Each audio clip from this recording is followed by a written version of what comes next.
வாழ்வில் வார்த்தை ஊழியங்கள் வழங்கும் இன்றைக்கான இறை வார்த்தை. இயேசு கிறிஸ்துவின் இணையற்ற நாமத்திலே மகிழ்ச்சியோடு உங்களை வாழ்த்துகிறேன். இன்றைக்கான இறை வார்த்தையில் ஆண்டவருடைய வார்த்தைகளை தியானிக்கலாம். நேற்றைக்கான இறை வார்த்தையில் ஆண்டவருக்கு பயப்படுகின்ற பயம் என்றால் என்ன என்பதை குறித்து தியானித்தோம். இன்றைக்கு தேவ சமாதானம், இதை குறித்து நாம் தியானிக்கலாம்.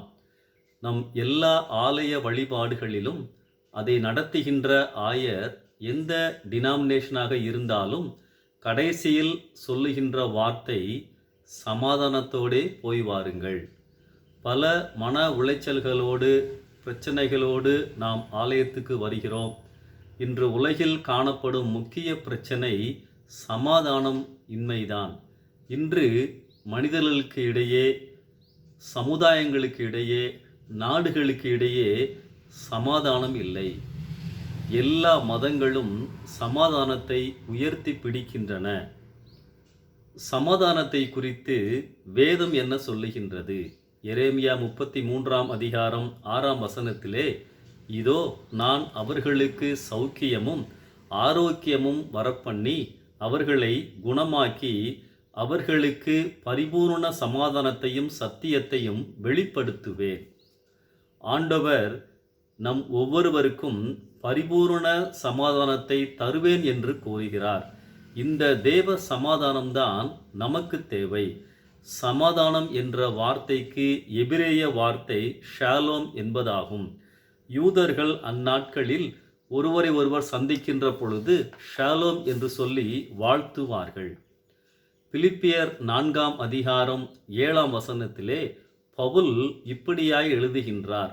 நாம் ஆண்டவரிடத்திலே ஜெபிக்கின்ற பொழுது தேவ சமாதானம் நம்முடைய இருதயங்களையும் சிந்தனைகளையும் கிறிஸ்து இயேசுவுக்குள்ளதாக காத்து கொள்ளும். இந்த தேவ சமாதானம் ஆண்டவருடைய பிள்ளைகள் அனுபவிக்கும் ஒப்பற்ற சமாதானமாகும், ஆசீர்வாதமாகும். தேவ சமாதானம் என்றால் துன்பங்களே இல்லாமல் இருக்கும் நிலை அல்ல. எல்லா நிலைகளிலும் நம் இதயத்தில் உணருவதாகும். என் காலங்கள் அவர் கரத்தில் இருக்கிறது என்ற உணர்வில் வரும் உற்சாக மனநிலை, மனம் முழுவதும் பரவி இருக்கின்ற உணர்வு, நம் வாழ்வின் எல்லா பகுதிகளிலும் நிறைந்திருக்கும் தன்மையாகும். இந்த சமாதானம் நம்முடைய இருதயம், உள்ளம் இவற்றின் வாசலில் காவலாளியாக நின்று பாதுகாக்கும். நமக்கு வரும் பாடுகள் மத்தியிலும் குறைவுகள் மத்தியிலும் கிறிஸ்துவில் கொண்டுள்ள அன்பை, விசுவாசத்தை, நம்பிக்கையை குறைத்து விடாமல் காத்து கொள்ளும். அன்பானவர்களே, யோவான் 14:27 பயந்திருந்த, கலக்கத்தில் இருந்த தம்முடைய சீஷர்களை பார்த்து இயேசு சமாதானத்தை உங்களுக்கு வைத்து போகிறேன், என்னுடைய சமாதானத்தையே உங்களுக்கு கொடுக்கிறேன் என்று சொல்லி அந்த நேரத்தில் அவர்களை தேற்றுகிறார். இயேசுவின் சமாதானம் எப்படிப்பட்டது? இயேசு தன் ஊழிய நாட்களில் நெருக்கடிகள், எதிர்ப்புகள் மத்தியில் நல்ல தேவ உறவோடு சமாதானமாய் இருந்தார். அந்த சமாதானத்தை நமக்கு தருவேன் என்கிறார். அன்பானவர்களே, இந்த தேவ சமாதானத்தை உங்களுக்குள் உணர முடிகின்றதா? தேவ சமாதானத்தை உணர நமக்குள் பரிசுத்த ஆவியானவரை தேவன் நமக்கு தந்திருக்கின்றார்.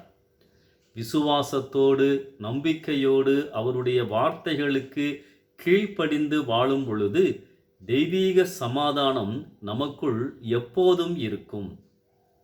சிலருக்கு சமாதானம் என்று பெயர் இருக்கும்.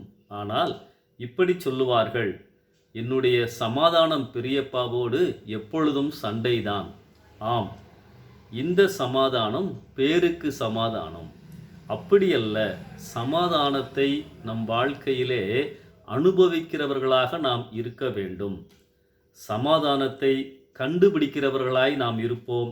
நம் நடைமுறை வாழ்க்கையிலே உணர்கிறவர்களாக இருப்போம். இந்த சிந்தனையோடு இந்த நாளை ஆரம்பிப்போம்.